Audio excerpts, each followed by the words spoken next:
Welcome to LGI online classes. पिछले video में हमने पाठ 12 तक अव्यय के बारे में पढ़ा था। आज हम पाठ 13 विराम चिन्ह के बारे में पढ़ेंगे। विराम चिन्ह के बारे में देखते हैं। सबसे पहले विराम चिन्ह क्या होते हैं उसे समझते हैं और उसकी परिभाषा को हम समझ लेते हैं अच्छे से। विराम का अर्थ है रुकना और ठहरना। विराम का अर्थ होता है रुकना या ठहरना। जो विराम चिन्ह है उसका अर्थ होता है रुकना या ठहरना। भाषा के द्वारा हम विचारों तथा भावों को प्रकट करते हैं। जो भाषा होती है उसके द्वारा हम विचारों तथा भावों को प्रकट करते हैं। भावों को स्पष्ट करने के लिए या किसी बात को स्पष्ट करने के लिए हम अपने स्वर में उतार चढ़ाव लाते हैं। स्वर से तात्पर्य हमारा है अपनी आवाज़ में, अपनी बात में उतार चढ़ाव लाते हैं। कभी ऊंचा बोलते हैं, कभी धीरे बोलते हैं। इस तरीके से कभी प्रश्न पूछते हैं और क्या करते हैं, कभी प्रश्न पूछते हैं, कभी विस्मय प्रकट करते हैं। विस्मय का मतलब हम आपको पिछले चैप्टर में बता चुके हैं। भाव जो होते हैं, कभी खुशी का भाव प्रकट करना, कभी शोक का, कभी घृणा का भाव प्रकट करना। अब कभी बल देकर बात को स्पष्ट करते हैं तो कहीं रुकते हैं।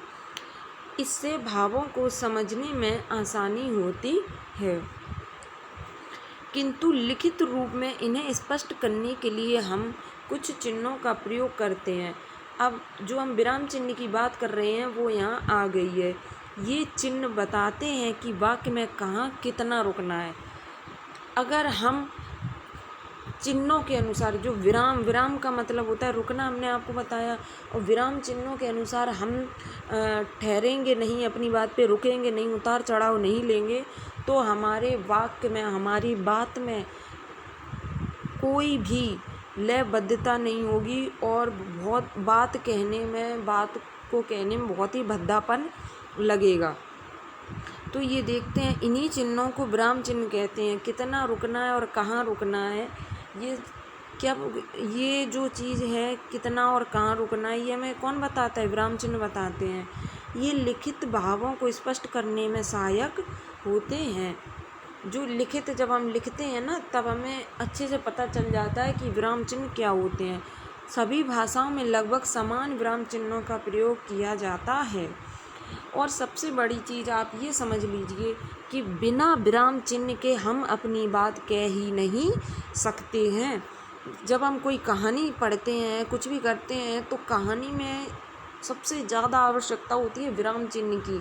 अगर कहानी में विराम चिन्ह का प्रयोग नहीं करेंगे, किसी भी बात में ले लो, विराम चिन्ह का प्रयोग नहीं करेंगे, तो वो बात जो है हमारी बहुत ही बुरी लगेगी और कहानी में भी कोई रोचकता नहीं आएगी, कोई अच्छापन नहीं होता है।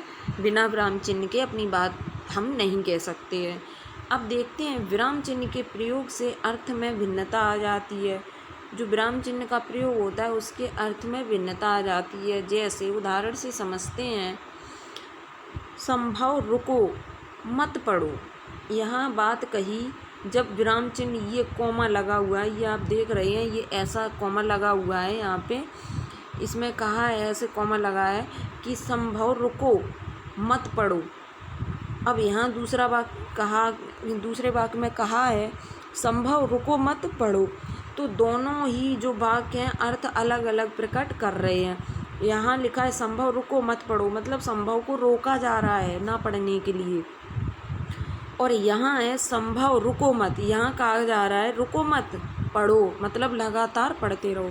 तो देखिए आप, विराम चिन्ह, एक छोटे से विराम चिन्ह की वजह से अब कितनी बड़ी बात जो है वाक्य में, कितना ज़्यादा उसका अर्थ बदल गया है, कितनी बड़ी बात का फेरबदल हो गया है। जो बात है उसका कितना बड़ा फेरबदल हो गया है। अब देखिए, हिंदी में प्रयुक्त होने वाले प्रमुख विराम चिन्ह निम्नलिखित हैं। तो टोटल हमारे जो विराम चिन्ह हैं 10 दिए गए हैं। इसमें और भी होते हैं, वो आगे आपको क्लासेस में मिलेंगे।